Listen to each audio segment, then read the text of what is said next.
Hello dear comrades, Eldar with you. On October 9, 2025, the animated series Thomas & Friends turns 41.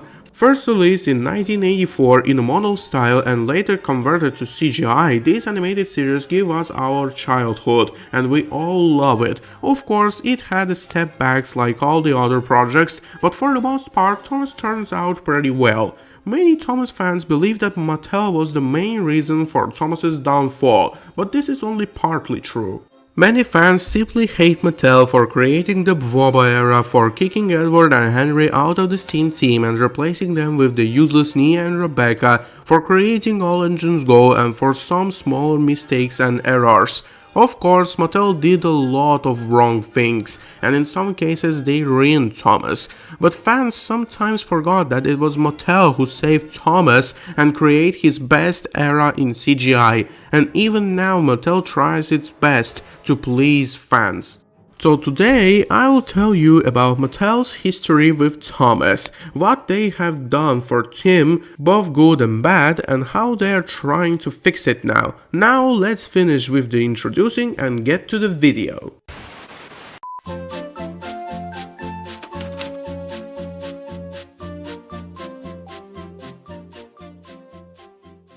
Let me start with a brief backstory. So, it's 2009. The animated series Thomas & Friends under the management of Hiner Entertainment switched to CGI, starting with the movie Hero of the Rails.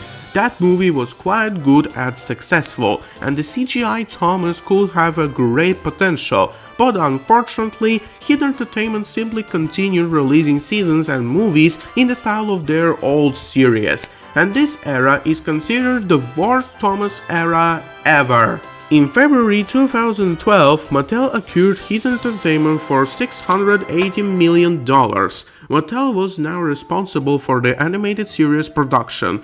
The 16th season of the animated series and the movie Blue Mountain Mystery were also released at the same time. While the season was bad, the movie was absolutely fantastic. It was so good in large part because Andrew Brenner and Ian McHugh were already working on it. Andrew Brenner later became the show's head writer, and Ian McHugh the show's producer. And for this point now, we will start talking about what happened to Thomas during the Mattel times.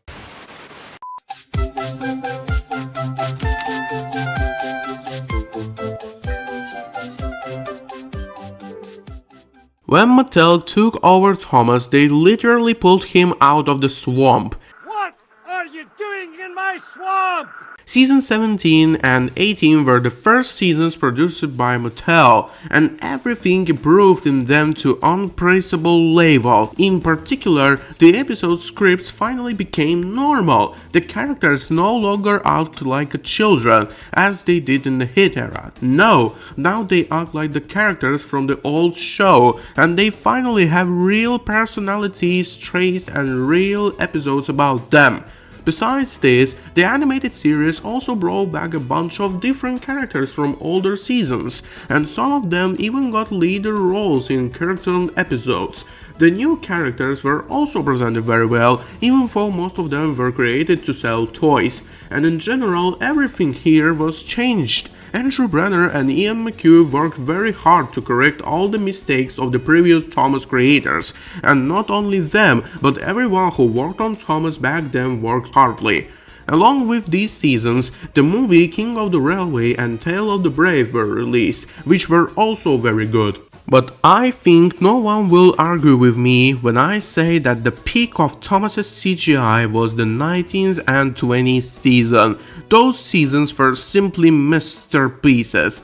What? Firstly, they were accompanied by such wonderful movies as The Adventure Begins, Southern Legends of the Lost Treasure, and The Great Race. The latter is debatable, but I love it. The writers really put everything they had into those seasons to make them excellent. Of course, these were some downsides. Mattel didn't change some of the characters' personality traits, and in some cases they actually made them worse. Henry is a premier example. In the Heat era and Nitrogen eras, he was made into a cowardly engine who was worried a lot and was considered afraid of everything.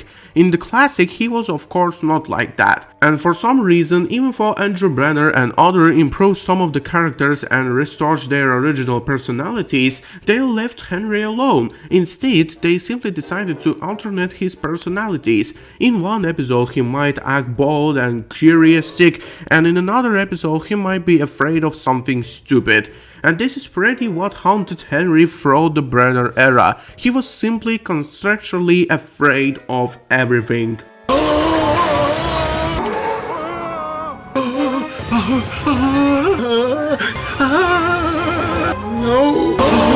In some episodes, Mattel created a plot feeder. For example, in Tale of the Brave, Percy lost his fear of figuring in the dark, and when in season 19's Wild Water Rescue, when Percy falls into the water at the old quarry, he's not scared, but rather upset that he's stuck. But Mattel was notorious for sometimes forgetting the characters' experience from previous episodes and deliberately making them worse to make the plots of another episodes work. And that's actually what happened to Percy in the following season, seasons 20 in the 3 steam engines graph, where Percy gets scared of a cow.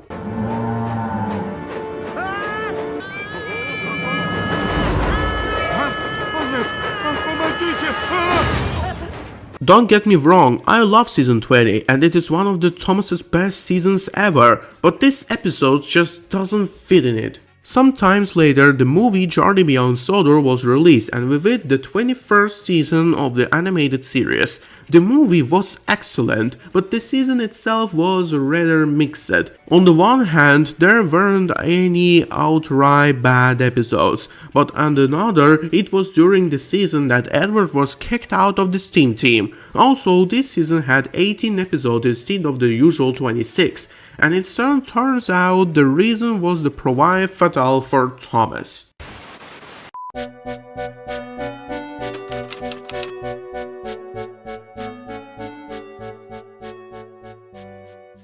In 2018, Mattel rebranded Thomas & Friends and launched the so-called Big World Big Adventures era, and oh my, what a disaster it was. For starts, they kicked out Edward and Henry from the Steam team, replacing them with Nia and Rebecca. Mattel supposedly did this for gender balance and greater inclusivity. The episode's plots became instability stupid again, and they also sent Thomas on a trip around the world, during which he was instabilly stupid and didn't do anything particularly interesting. It was a nightmare. Disgraceful, said Gordon. Disgusting, put in James. Despicable, finished Henry. Fans were furious. Their beloved show had deserted again, falling back to the life of the Heat era and Nitrogen era. Many people who personally worked on Thomas left the Voba production. For example, Ian McHugh left, as did some of the old writers, and those who remained mostly wrote poor episodes, with a few exceptions. Andrew Brenner remained head writer until season 23, but he no longer had any real power. Besides, he wrote one of the worst episodes of season 22, while also writing another episode for the same season that was more or less okay. I think the only thing that saved that era was Michael White. Michael White was a new writer, and as a student of Andrew Brenner, he was able to create some great episodes during that era, and he also managed to create an amazing 75th anniversary special. He was a breath of light and freedom for that era. Well done, comrade. But that's just the exception. For the most part, the era was terrible. And then All Engines Go appeared. And I know I don't even want to say anything about that. We all know that it's a crap. Of course, these aren't all the reasons why Thomas went down the hill back then. If I were to list them all, the video would be 20 hours long. And you know, as the Unlucky Tug pointed in one of his old videos, even the Voba era wasn't the main reason for Thomas's demise. The main reason was that Mattel couldn't properly market him as a brand. For any brand to become popular, people need to see it. If people don't see it, they won't be interesting for the most part. But even for the Voba era, they didn't do anything worthwhile. Thomas was shown in the United States primarily on PBS and nowhere else, and that was the first problem to be addressed.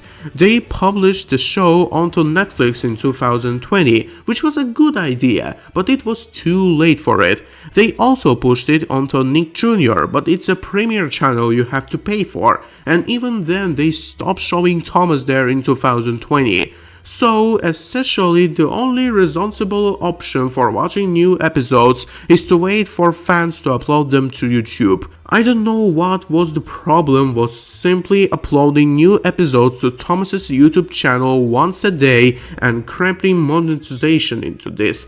If they had started promoting the show in 2015, back when it was still good, things would have been much better.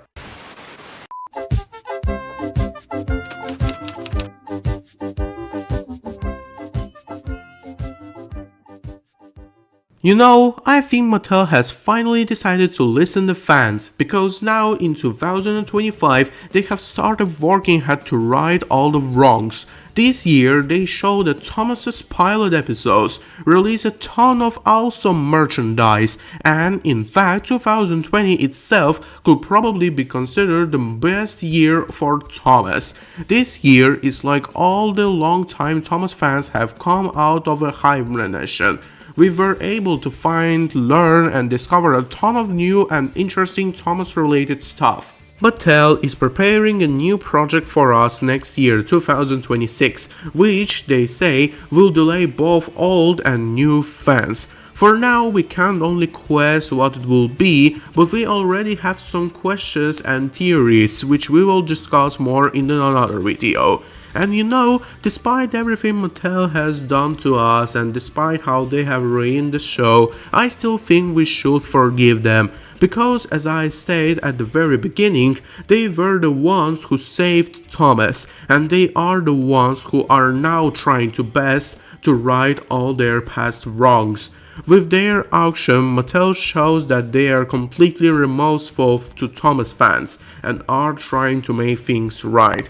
I'm very positive and I'm sure Thomas has a great future ahead of him. All we can do is wait and watch our favorite show. Well, that's all for today. Thank you all for watching and don't forget to subscribe. Let me know in the comments what do you think Mattel could do to improve Thomas. That's all for today. Thank you all. Goodbye, comrades.